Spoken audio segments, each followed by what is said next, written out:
بسم اللہ الرحمن الرحیم۔ السلام علیکم ناظرین، آپ دیکھ رہے ہیں کلیم کیسرانی۔ مدینہ کا بازار تھا، گرمی کی شدت اتنی زیادہ تھی کہ لوگ نڈھال ہو رہے تھے۔ ایک تاجر اپنے ساتھ ایک غلام کو لیے پریشان کھڑا تھا۔ غلام جو ابھی بچہ ہی تھا، وہ بھی دھوپ میں کھڑا پسینہ پسینہ ہو رہا تھا۔ تاجر کا سارا مال اچھے داموں بک گیا تھا، بس یہ غلام ہی باقی تھا جسے خریدنے میں کوئی بھی دلچسپی نہیں دکھا رہا تھا۔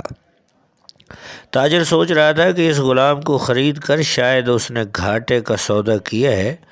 اس نے تو سوچا تھا کہ اچھا منافع ملے گا، لیکن یہاں تو اصل لاگت ملنا بھی دشوار ہو رہا تھا۔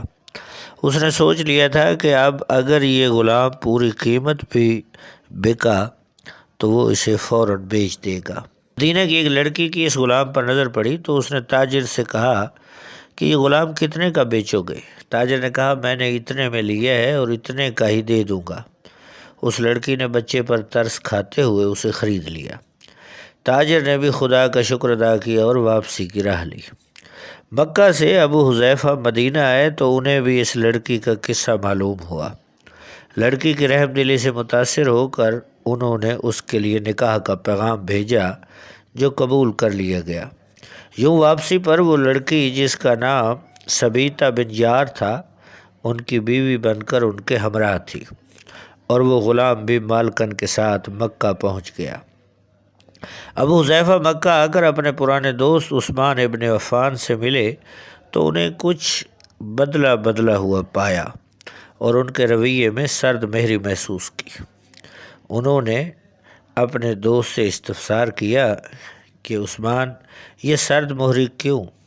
تو عثمان بن عفان نے جواب دیا کہ میں نے اسلام قبول کر لیا ہے اور تم ابھی تک مسلمان نہیں ہوئے، تو اب ہماری دوستی کیسے چل سکتی ہے؟ ابو حذیفہ نے کہا تو پھر مجھے بھی محمد صلی اللہ علیہ وسلم کے پاس لے چلو اور اس اسلام میں داخل کر دو جسے تم قبول کر چکے ہو۔ چنانچہ حضرت عثمان رضی اللہ تعالیٰ عنہ نے انہیں نبی کریم صلی اللہ علیہ وسلم کی خدمت میں پیش کیا اور وہ کلمہ پڑھ کر دائرہ اسلام میں داخل ہو گئے۔ گھر آ کر انہوں نے اپنی بیوی اور غلام کو اپنے مسلمان ہونے کا بتایا تو ان دونوں نے بھی کلمہ پڑھ لیا۔ حضرت ابو حذیفہ رضی اللہ تعالیٰ عنہ نے اس غلام سے کہا چونکہ تم بھی مسلمان ہو گئے ہو اس لیے میں اب تمہیں غلام نہیں رکھ سکتا، لہٰذا میری طرف سے اب تم آزاد ہو۔ غلام نے کہا آقا، میرا اب اس دنیا میں آپ دونوں کے سوا کوئی نہیں ہے، آپ نے مجھے آزاد کر دیا تو میں کہاں جاؤں گا؟ حضرت ابو حذیفہ رضی اللہ تعالیٰ عنہ نے اس غلام کو اپنا بیٹا بنا لیا اور اپنے پاس ہی رکھ لیا۔ غلام نے قرآن پاک سیکھنا شروع کر دیا اور کچھ ہی دنوں میں بہت سا قرآن یاد کر لیا، اور وہ جب قرآن پڑھتے تو بہت خوبصورت لہجے میں پڑھتے تھے۔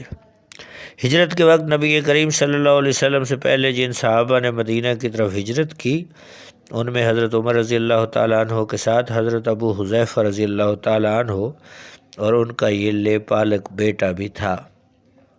مدینہ پہنچ کر جب نماز کے لیے امام مقرر کرنے کا وقت آیا تو اس غلام کی خوبصورت تلاوت اور سب سے زیادہ قرآن حفظ ہونے کی وجہ سے انہیں امام چن لیا گیا، اور ان کی امامت میں حضرت عمر رضی اللہ تعالیٰ عنہ جیسے جلیل القدر صحابی بھی نماز ادا کرتے تھے۔ مدینہ کے یہودیوں نے جب انہیں امامت کرواتے دیکھا تو حیران ہو گئے، یہ وہی غلام ہے جسے کوئی خریدنے کے لیے تیار نہ تھا۔ آج دیکھو کتنی عزت ملی کہ مسلمانوں کا امام بنا ہوا ہے۔ اللہ پاک نے انہیں خوش گلو اس قدر بنایا تھا کہ جب آیات قرآن تلاوت فرماتے تو لوگوں پر ایک محویت طاری ہو جاتی اور راہگیر ٹھٹک کر سننے لگتے۔ ایک بار ام المومنین حضرت عائشہ رضی اللہ تعالیٰ عنہ کو رسول پاک صلی اللہ علیہ وسلم کے پاس حاضر ہونے میں دیر ہوئی۔ آپ صلی اللہ علیہ وسلم نے دیر کی وجہ پوچھی تو بولیں کہ ایک قاری تلاوت کر رہا تھا، اس کے سننے میں دیر ہو گئی، اور خوش الانی کی اس قدر تعریف کی کہ حضرت صلی اللہ علیہ وسلم خود چادر سنبھالے ہوئے باہر تشریف لے آئے۔ دیکھا تو وہ بیٹھے تلاوت کر رہے ہیں۔ آپ صلی اللہ علیہ وسلم نے خوش ہو کر فرمایا اللہ پاک کا شکر ہے کہ اس نے تمہارے جیسے شخص کو میری امت میں بنایا۔ کیا آپ جانتے ہیں کہ یہ خوش قسمت صحابی کون تھے؟ ان کا نام حضرت سالم رضی اللہ تعالیٰ عنہ تھا، جو سالم مولا ابو حذیفہ رضی اللہ تعالیٰ عنہ کے نام سے مشہور تھے۔ انہوں نے جنگ موتا میں جام شہادت نوش کیا۔